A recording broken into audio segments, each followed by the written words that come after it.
just as like a side gig, or when paychecks were getting a little bit low, hours were being cut, and I was having trouble making some bills. I was like, oh, I could do that. And so I really thought about it, because I have another friend. Oh my gosh, I'm gonna absolutely link her site. She's got a Facebook. She's got I think a few different other platforms, but she is incredible. We met. We had to have some brain surgery together, and we just clicked. We were pen pals for the longest time leading up to it, and then we were able to coordinate the scheduling of our surgeries to where we experienced it together. We got to have the before time and our recovery time. It was just it was so great, and we made some amazing memories. I think I might still have some of her letters we wrote to each other. And she has gone on such a journey in her life and become an amazing woman. I'm so proud of her. Like, honestly, we never stay in touch anymore. The only interaction we have is just looking at what each other posts on Facebook. But I still am just so proud of her. And there's so many different things about her that I was like, I wish I was like that. I want to be a woman like that. So Haley, keep it up. Like, you're amazing. You really are amazing. I'm so proud of the mama that you are, and the sister. And I saw your video of you and your mom the other night. You were just ragging on her in the recliner, and it made me laugh so much. And I'm so proud of your faith and everything that you are. You are just, you've grown up into an incredible woman. And I really want to be like you in so many ways. Anyway, she has created a shop for herself, a home bakery. She makes the most gorgeous desserts, and I'm just like, how the hell do you do that? I mean, as far as I know, she's self-taught, and so many of the recipes that I try turn out to be complete failures. And so I mean, who knows? I'm sure behind the scenes she's had so many different failures and trial and errors and things she's had to tweak, but I mean, it looks phenomenal on my end.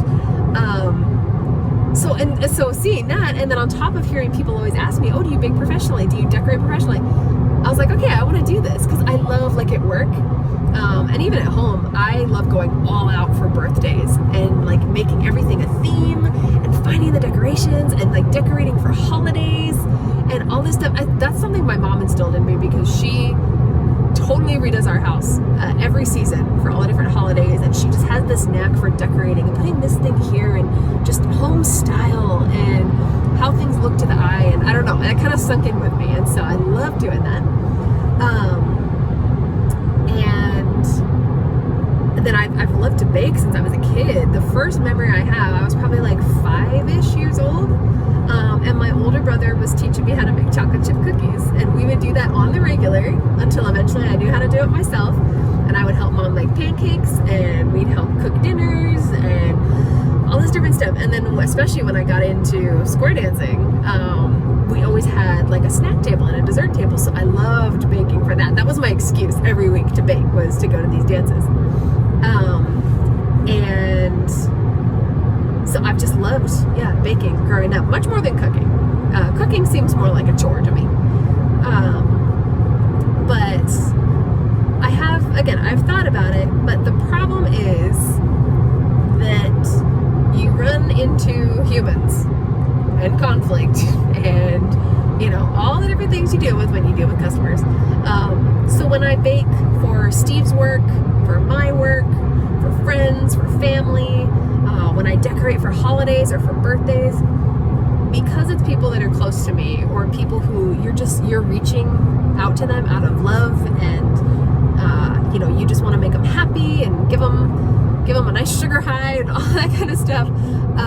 There's always so much gratitude there, and they're happy with anything, even if you are super unhappy with it. Like, I could give any of these people something that I would throw in the trash because it crumbled apart. I don't think it tastes good. I don't think it looks good. They think it's the best thing they've ever seen, somehow.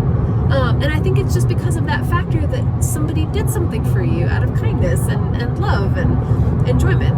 Now you turn that into a business, and there's going to be the people who rag on the details and say, well, you should have done this way, and this isn't this way, and this blah, blah, blah. And so there's, and I'm like, I just don't want to deal with that. I don't want to turn this into something that is a chore or that I lose money on or anything like that. Like, I want it to stay something very positive and just filled with joy and be a hobby. So no, I do not bake professionally.